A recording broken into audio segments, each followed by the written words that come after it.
Assalamu alaikum. We still continue with some problems on chapter 2. And here we have this problem. Runner A is initially 4 kilometers west of a flagpole. So we have here like a flagpole. And runner A is 4 kilometers from the flag and is running with a constant velocity 6 kilometers per hour. Constant velocity 6 kilometers per hour due east. So he's moving to the east with 6 kilometers per hour. Another runner B, initially 3 kilometers east of the flagpole, and is running with a constant velocity 5 kilometers per hour due west. So the other one, B, he is initially 3 kilometers to the east and he is running with a speed, I will call it VB, 5 kilometers per hour. How far are the runners from the flagpole when they meet? So he's asking about when they run at the same time and they will meet at a certain point. We don't know where is this point. It might be here, it might be on the flagpole, it might be to the west of the flagpole, we don't know. So he's asking how far are the runners from the flagpole. So let's assume any point. Like let's say this is the point where they will meet. So runner A will move. I will call the distance that he's moving dA. Runner B is going to move a distance dB. But what I'm sure about, regardless the distance that A and B will move, that if I sum dA plus dB, it must be the 7 kilometer, which is this distance. So this is 7 kilometer. But we remember that the distance equals to the speed times the time. We know that, if you remember, the speed is distance over time, so that means the distance is speed times time. So we have here two objects A and B. dA, distance dA, equals to his velocity or his speed here, VA, times his time t. And the same for the runner B, his distance dB equals to his speed dVB times the time t. And here both times are the same because they will start at the same time and they will meet each other at the same time too. So the time for each trip of them must be the same. So let's substitute here in this equation. dA equals to VA times T. Let's substitute directly. VA is 6, so it's 6 times T, plus dB, his speed is 5, so it's 5 times T, equals to the 7 kilometer. We need to solve this equation. So 6T plus 5T, that's 11T, equals to 7. So if we solve this one, we can find the time T required for each runner to move from his first point into the meeting point. That's 0.636 hours. So this is the time required for each runner to move to the meeting point. So I need to find the distance that each one will move. I need to find dA and I need to find dB. Let's find dA. dA equals to V times T. V, we said it's 6 times time, which we found it to be 0.636. So let's calculate the distance. It's 3.82 kilometers. And if you want to find the distance for the runner B, distance for runner B, it will be 5. It's a speed times the time, 0.636. That's 3.18 kilometers. So this is the distance covered by the runner B. So if we look here at the diagram that we just drew here, this is a flagpole. This is a flagpole. And the flagpole, it was 4 kilometers from the runner A at the beginning. And here, this is a meeting point, which has a distance from runner A equals to dA. And we found that dA here is 3.82. So dA equals to 3.82. While the total distance to the flagpole, it was 4. So if we subtract both from each other, we can find the distance between the meeting point and the flagpole to be 4 minus 3.82 gives you almost 0.18 kilometers. We can do the same by using the runner B. The runner B is he was 3 kilometers away from the flagpole, but he moved 3.18 kilometers. So he increased the distance by 0.18 kilometers. So it's the same distance too. So I will choose the first choice here, 0.18 kilometer west of the flagpole. In this problem, a car starts from position 10 meters east of a post office at a velocity 12 meters per second east and moves as shown in the following VT graph, the velocity time graph. What's the car's position relative to the post office at time 4 seconds? So we need to find the position of the car relative to the post office after 4 seconds. So let's assume this is the post office and the car starts here 10 meters east of the post office, and the car moved at the beginning to the east according to the VT graph. So we need to find its position after the 4 seconds. If we have VT graph, from the VT graph we can find two things. If you find the slope of the VT curve, it gives you the acceleration. The slope, which is delta V over delta T, as we mentioned in the lecture, it gives you the acceleration. It might be positive slope, meaning that it's speeding up. It might be negative slope, like in this case, telling that it's slowing down or decelerating, or it might be zero, meaning that the object is moving with constant speed. So this is the first thing that we can get from a VT graph. Second thing is to find the displacement. We can find the displacement from the VT graph as follows. Find the area under the VT curve. Like in this example, let's see. Starting from 0 up to 3 seconds. If we find the area of this part under the curve, it gives us the displacement that the object covered during the first 3 seconds. So this shape is a triangle.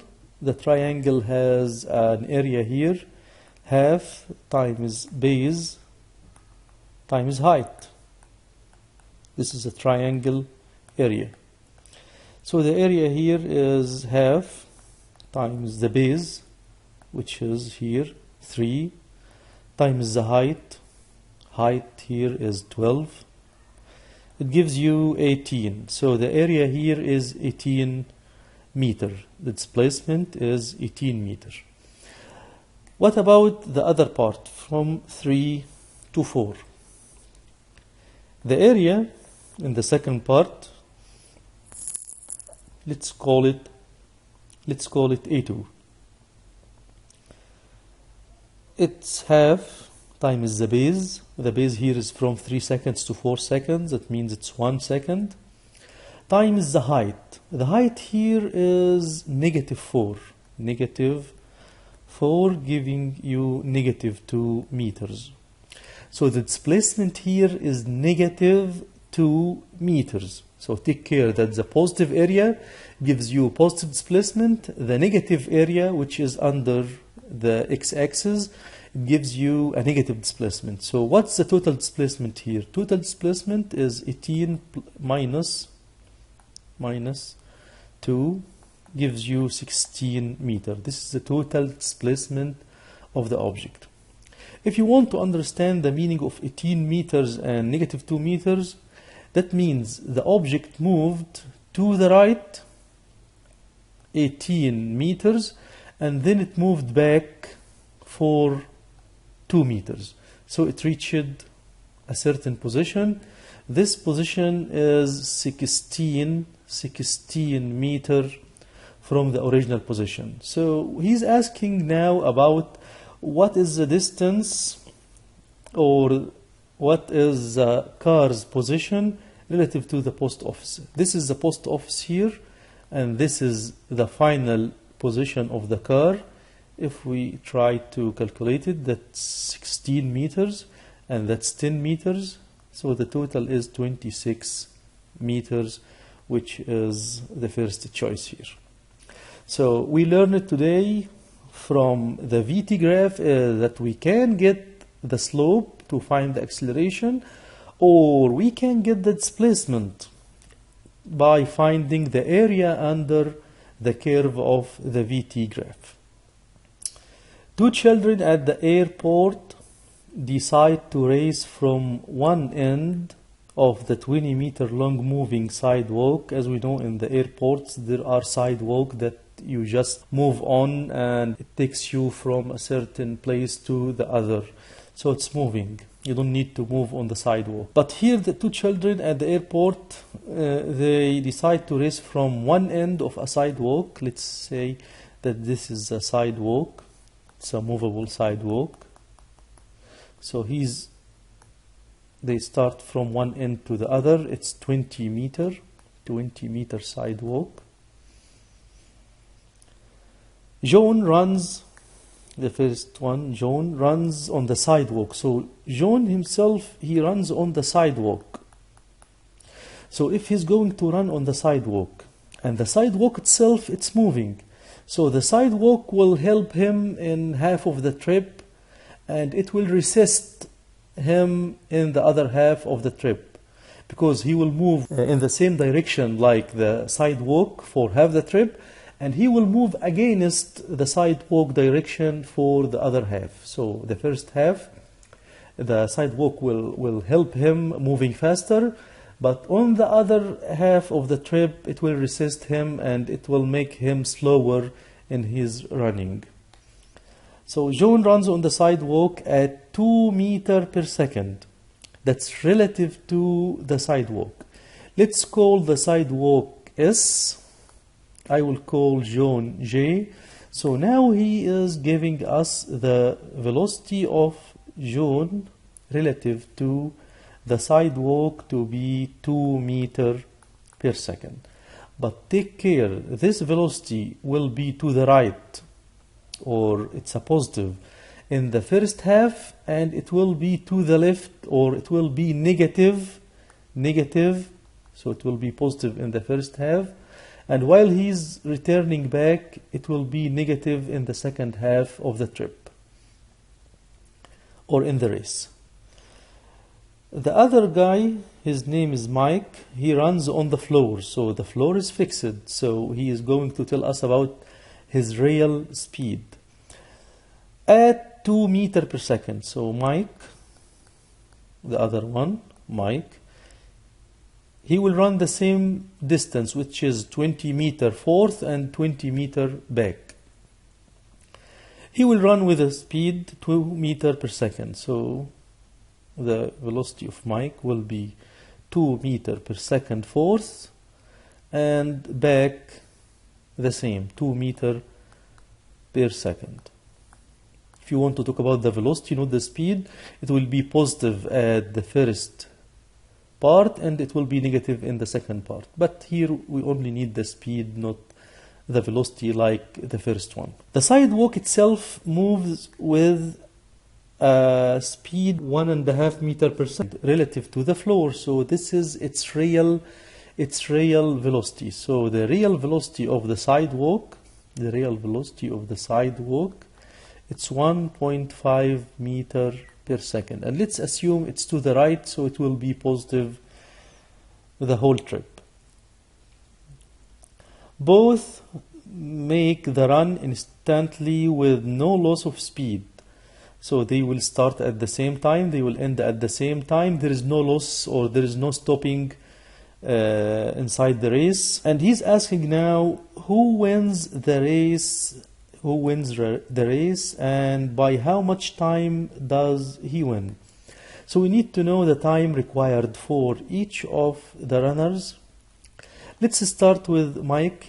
That's easy. Mike, he moved 20 meters to the right and 20 meters back to the same point. So we can find the time from the equation. Distance is speed times time, or you can say speed is distance over time, whatever.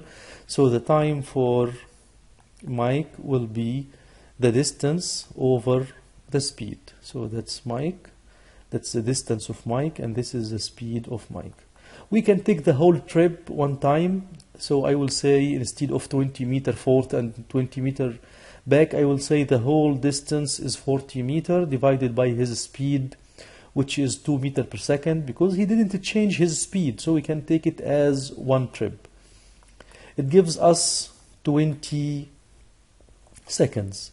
So Mike needs 20 seconds to make this race. What about John? We need to divide the trip of John into two parts. While he is going forth, so when he was moving to the right, and the other part when he's going back. What we know is his speed relative to the sidewalk is 2 meters per second. So we need to use the equation of the relative velocity here. The velocity of John relative to the sidewalk equals to the velocity of John minus the velocity of the sidewalk.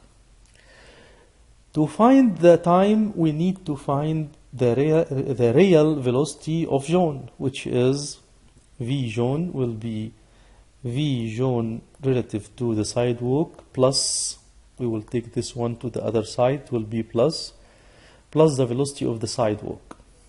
Take care that Vj and Vj relative to S, at the beginning it was to the right, and in the second part it was to the left. So we will take it positive in the first half and we will take them negative in the second half. While Vs, it didn't change. Velocity of John equals to the velocity of John relative to the sidewalk, which is 2, plus the velocity of the sidewalk is 1.5. It gives you 3.5 meter per second. And in the second part, the velocity of John equals to the relative speed, which is now negative. So it's negative 2 because he is going back, plus the sidewalk speed, which gives us negative 0.5 meter per second. So this is the real speed of John during the first half of the trip and during the second half of the trip. From here we can find the time of John during the first half equals to the distance, which was 20, divided by his speed, which is 3.5, it's 5.7 seconds.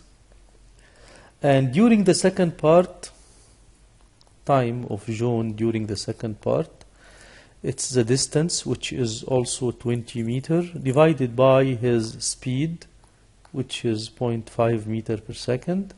That gives us 40 seconds.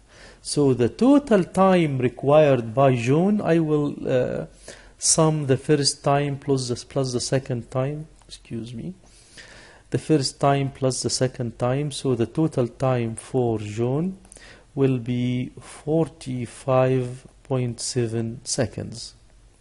So now we were able to calculate the time for Mike, it's 20 seconds. The time for John, it's 45.7 seconds. So we are sure that Mike will win the race by a difference in time equals to 45.7 minus 20 gives us 25.7 seconds. So this is a difference in time. So we will choose number A here. Mike wins the race by 25.7 seconds. In this problem, a boat takes 3 hours to travel 30 kilometers down a river. Then 5 hours to return back. So it's the same distance, which is 30 kilometers forth and back. As in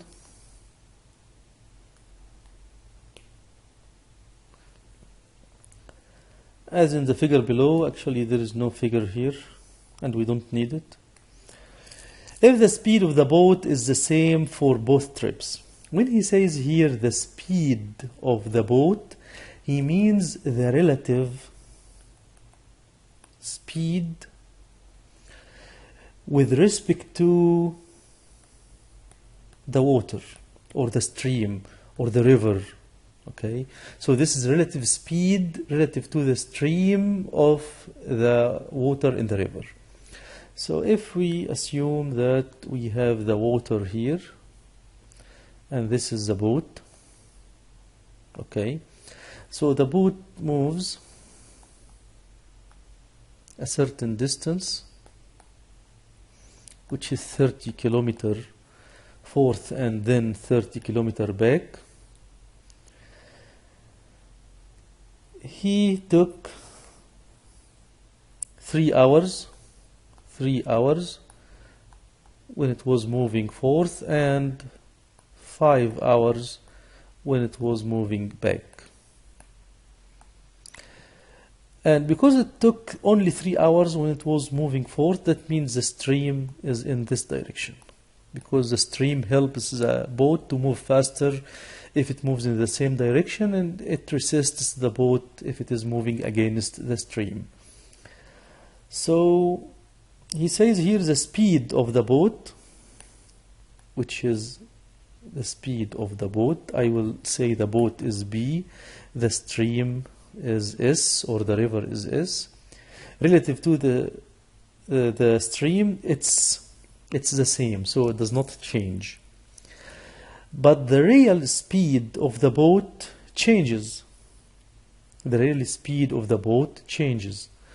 So I will say the real speed of the boat at the beginning, it was VB, and at the end, let's call it VB1, and here VB2. At the beginning it was positive, at the end it's negative velocity.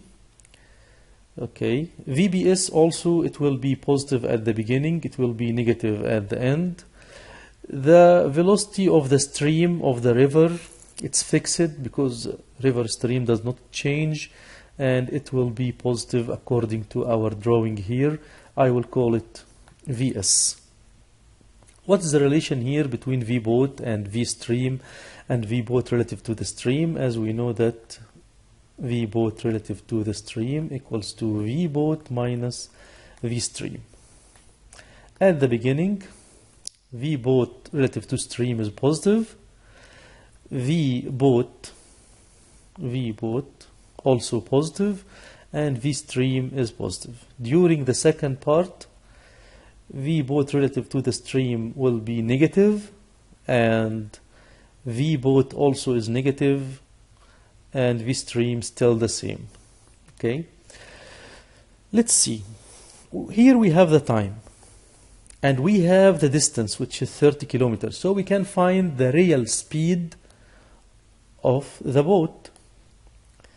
At the beginning, we have the time, we have the distance, so we need the real speed. V, boat, at the beginning, equals to the distance divided by the time. Distance is 30 kilometers. The time was 3 hours, so that's 10 kilometers per hour. And take care, it will be positive. Number 2, while the boat is returning back, VB2 is the distance d2 over time t2. The distance is still the same, 30 kilometers, divided by the time, which is 5, while it's returning back, gives us 6 kilometers per hour. That's the speed. If you want the velocity, it should be negative because it's to the left. Okay, so here we have the velocity for each one. Let's substitute here in the first equation the relative velocity equation. VB relative to S equals to VB, which is 10, positive 10, minus VS. So this is the first equation. The next equation, while the boat is returning back, it will be negative VBS, because it will move to the left, equals to the velocity of the boat, which is negative 6, minus VS. So here we have two equations that we need to solve to find velocity of the river and the velocity of the boat relative to the river. He's here asking about what's the river, or how fast is the river flowing. So he's asking about the stream. So we can solve for the stream. Let's add the two equations together. VBS minus VBS gives you 0. 10 plus minus 6, that's 4. Negative VS minus VS, that's negative 2 times VS. That means VS equals to, let's take it to the other side, it will be 4 over 2 gives you 2 kilometers per hour. 2 kilometers per hour. So I will choose number A, 2 kilometers per hour. In this problem, a bus is moving with 80 kilometers per hour in front of a car. So we have a bus.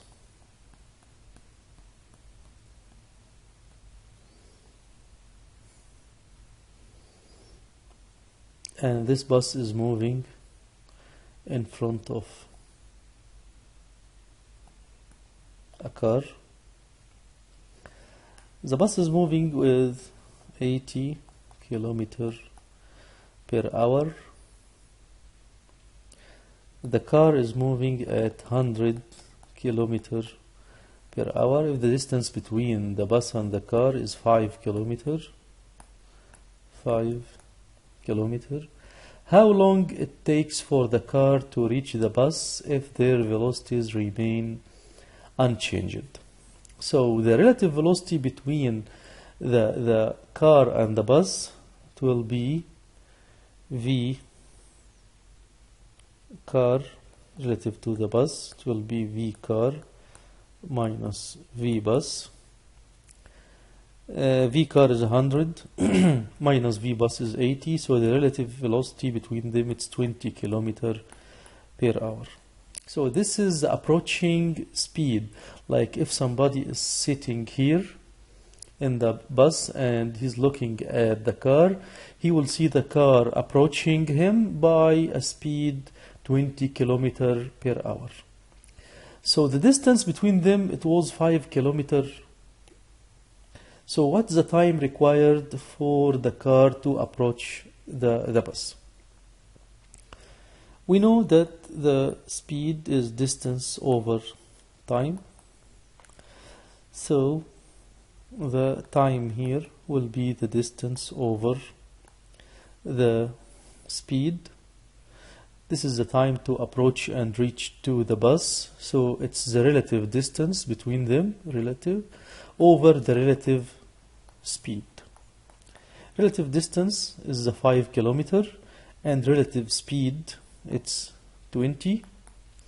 So that gives us 50. So it's 5 over the 20. It's 0.25 hour. If you want to convert it into minutes, multiply it times 60 gives you, so times 60 to convert it into minutes gives you 15 minutes. So this is the time required to reach the bus.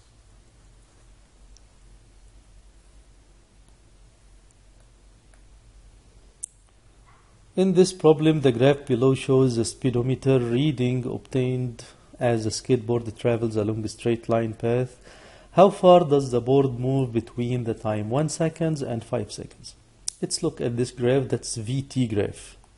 And as we mentioned before, from the VT graph, if you calculated the slope, it gives you acceleration. If you calculated the area under the graph, it gives you the displacement. So here he's asking about how far, so he's asking about a distance or displacement between the time 1 second and 5 seconds. So let's see, between 1 second and 5 seconds, we need to calculate the area of this part.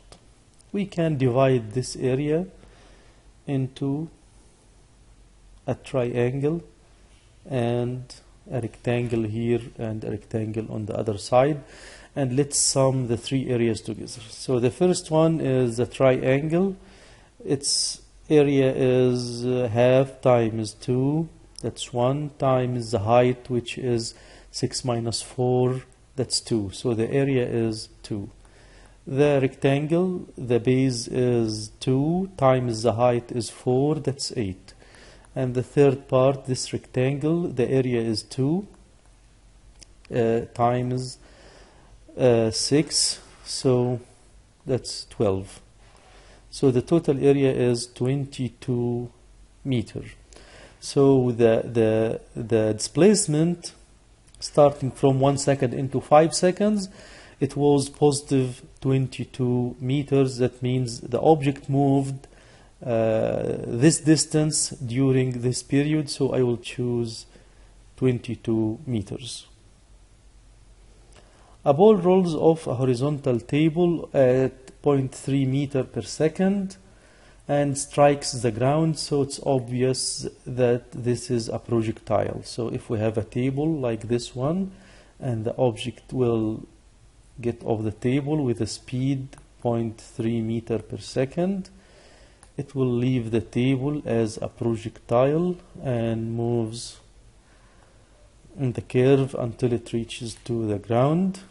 It strikes the ground 0.15 meter horizontally from the base of the table. This is the base of the table.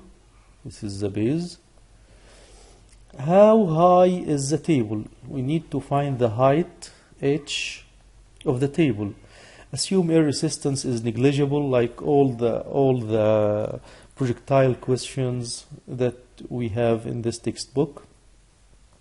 So let's start with the horizontal equation. We know that the object is moving at any time with a velocity v. We can divide this velocity into two components. One is vx, which is the horizontal speed. The other is vy, which is the vertical speed. And we said in the lecture that vx is always constant if we neglect the air resistance. So if the horizontal speed is constant, that means the object moves horizontally equal distances at equal times, or mathematically that Vx equals to the distance x divided by the time. So we know here the distance x to be 0.15. That's 0.15. And we know Vx is always the same. It equals to the initial speed 0.3. So this one is 0.3. So we can find the time required for the ball to reach the ground. the time equals to, so we can find the time t, which is 0.15 over 0.3 to be half second. So this is the time required for the ball to reach the ground. But he's asking about the height h. Vertically, we need to understand that the object is subjected to an acceleration, which is the gravity acceleration. And you need to know that there are three equations that are used with the vertical motion. As you know, there was one equation for the horizontal, but there are three equations that we can use with the vertical motion. Let's remember them together. V equals Vi plus At. This is the first equation for an object that's moving with constant acceleration. If we call the vertical velocity Vy, so this one should be Vy, this one should be Viy, which is here 0 because the object has no vertical velocity at the beginning. So Viy here was 0. The only velocity was a horizontal one, which is 0.3 meter per second. The acceleration here, I will call it g instead of a, which is 9.8 meter per second square. And the time t is the time required for the object to reach from the beginning up to the end, which is the floor here in this case.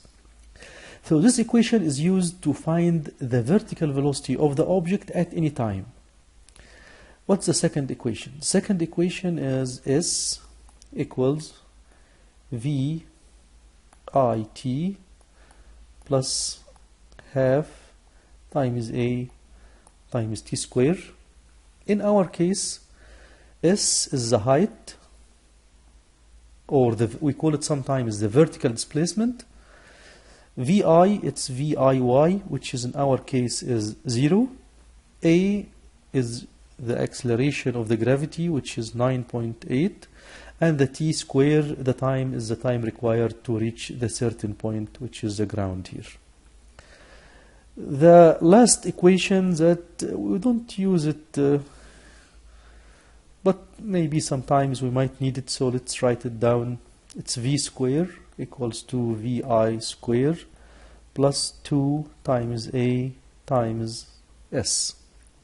So V is Vy, Vi is Viy, which is also 0, A, I will call it G, which is 9.8, and S here is the vertical displacement, which is the height. So these are the three equations that we might use to find the different variables in the vertical motion. He's asking here about the h, so we can use the second equation to find the h. So h equals to Viy times t, which is 0, plus half times g, which is 9.8, times the time square. We just calculated the time needed for the object to reach the ground, which was half second. So that's half square.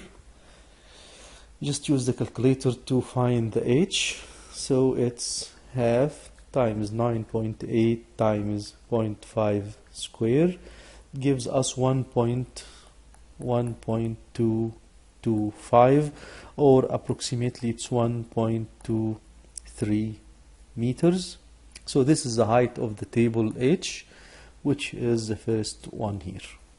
So I will choose number 1.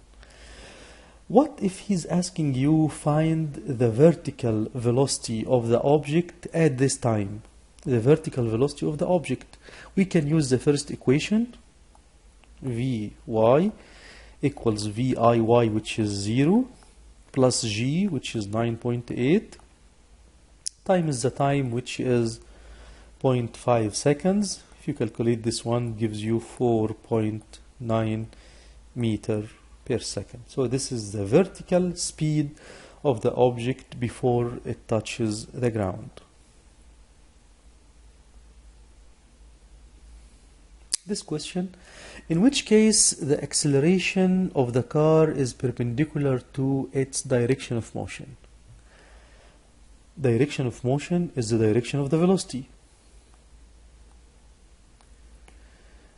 And the acceleration here, the acceleration, he says it's perpendicular to the direction of motion.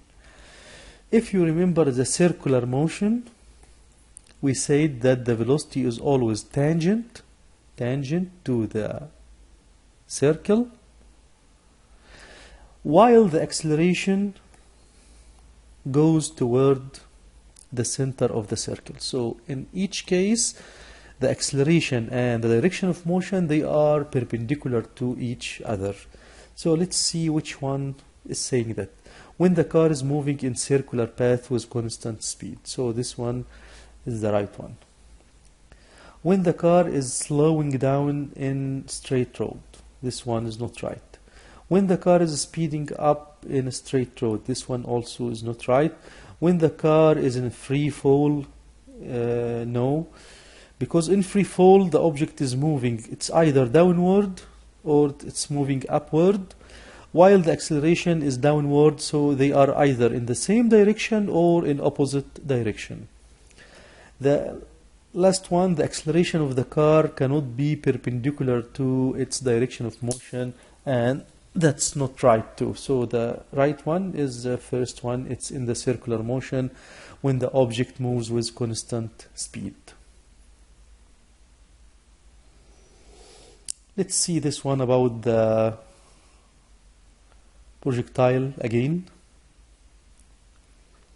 As depicted in the figure, a projectile is fired horizontally.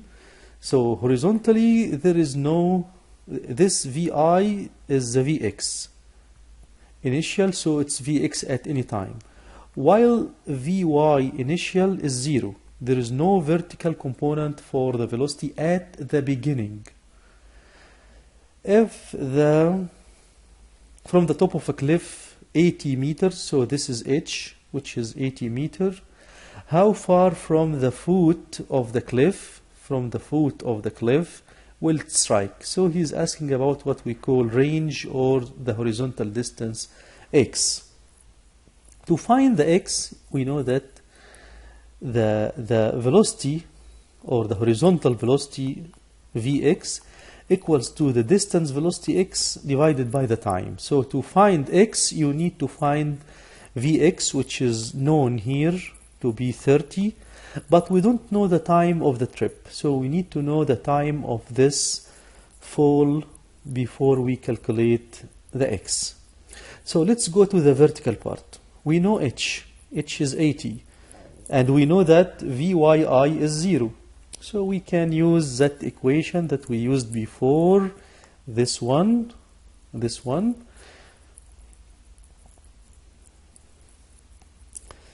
H equals to Vyi times t plus half times g times t square.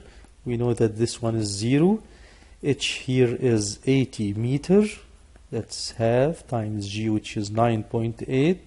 times t square, and let's solve to find the time of this fall. So that's 80 divided by 4.9 gives you 16 point, that's root of 16.3. The root of 16.3, that's 4 seconds. 4 seconds. We can take the time and substitute it here to find the x. So the x is 30 times the 4.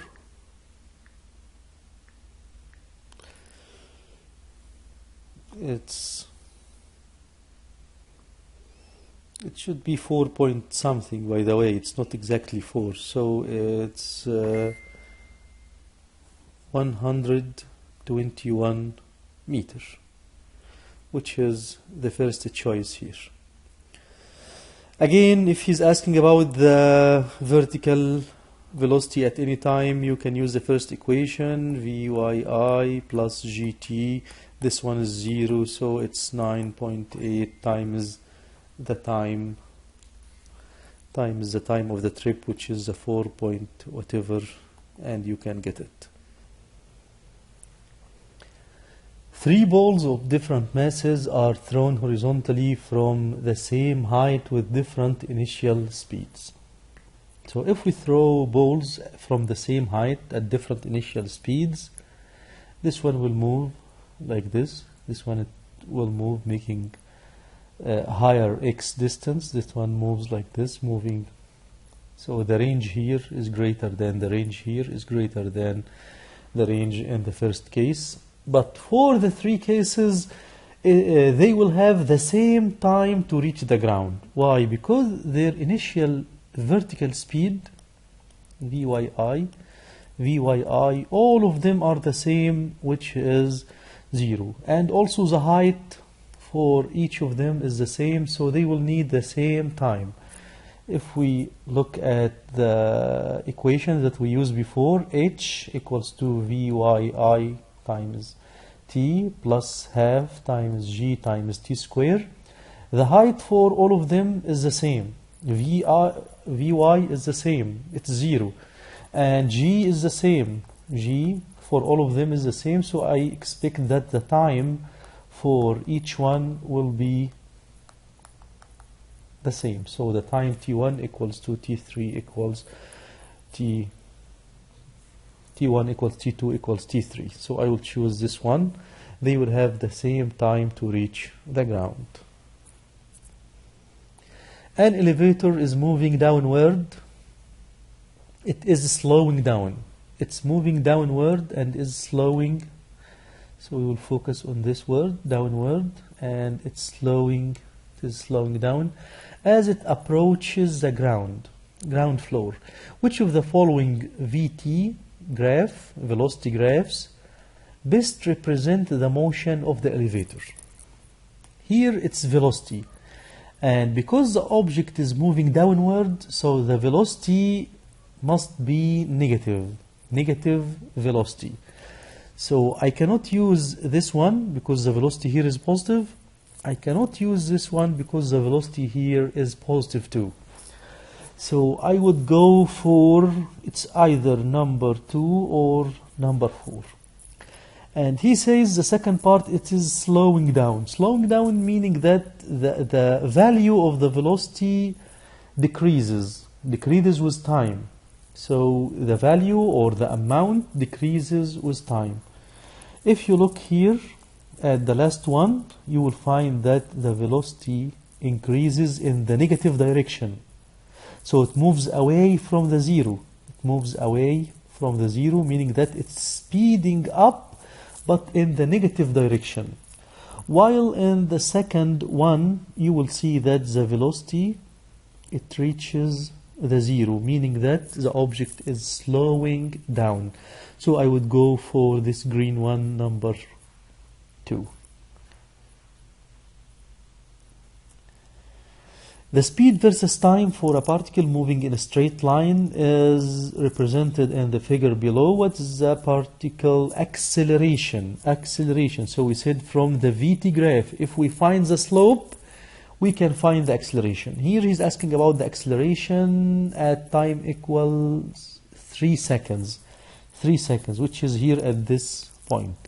So if we look at the period starting from 2 seconds up to 4 seconds, the object has a characteristic line. The speed is decreasing. So we can find the slope of this object, which is delta V over delta T.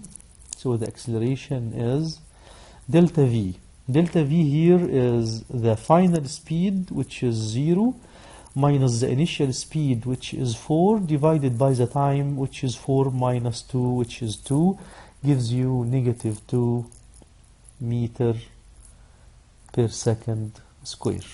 So the acceleration here is negative 2 during any part of this line, any part here on this line, the acceleration is negative 2. While on the first part, any part here on the line, it's zero acceleration because there is no slope, there is no change in the velocity, so the acceleration is zero. Let's see this one. The figure below describes the speed of an object as a function of time during 8 seconds. What can we conclude about the acceleration of the object? Here, if you look here, the object starts from 40, reaches to 0 speed after 4 seconds. The speed at the beginning, it was positive, then it became negative, it increased in the negative direction. The acceleration during this line, it's constant. The acceleration does not change, because if you look, the slope of the line is the same at any part starting from the beginning at 0, ending up to 8 seconds. It's the same slope. So let's see the choices here. The acceleration remains constant. The acceleration remains constant in magnitude and direction. That's right, because it's the same line with the same slope. So there is no change in acceleration magnitude or acceleration direction. So I would go for this one. What about the other choices? Only the direction of the acceleration changes. That's not right. The acceleration changes in magnitude. No, that's the same slope. Only the magnitude of the acceleration changes after 4 seconds, and that's not right too. So here I would go for the acceleration remains constant in both magnitude and direction.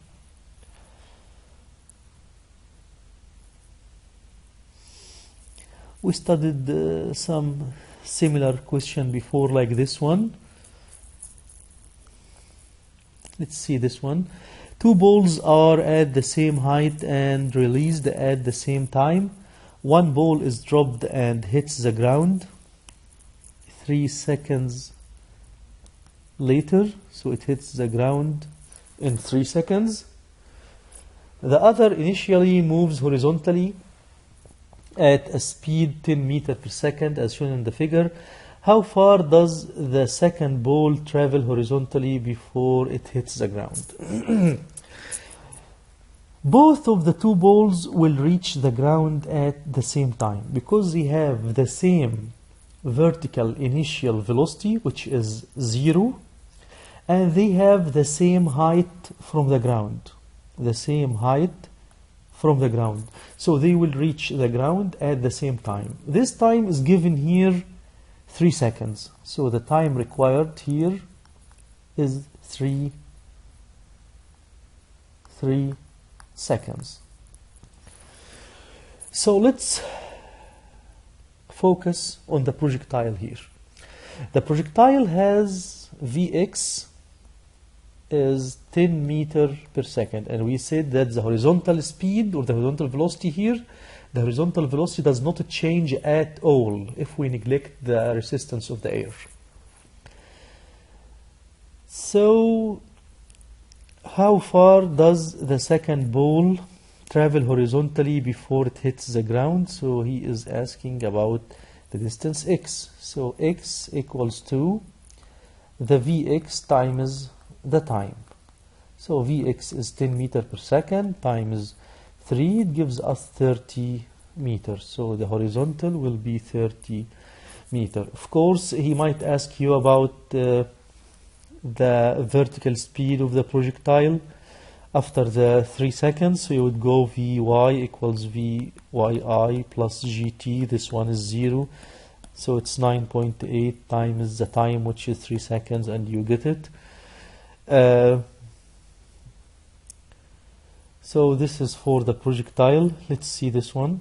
A car is moving with constant speed in a circular track. As we know that if an object is moving with a constant speed in a circular track, the velocity is tangent, the acceleration is the centripetal acceleration, goes toward the center.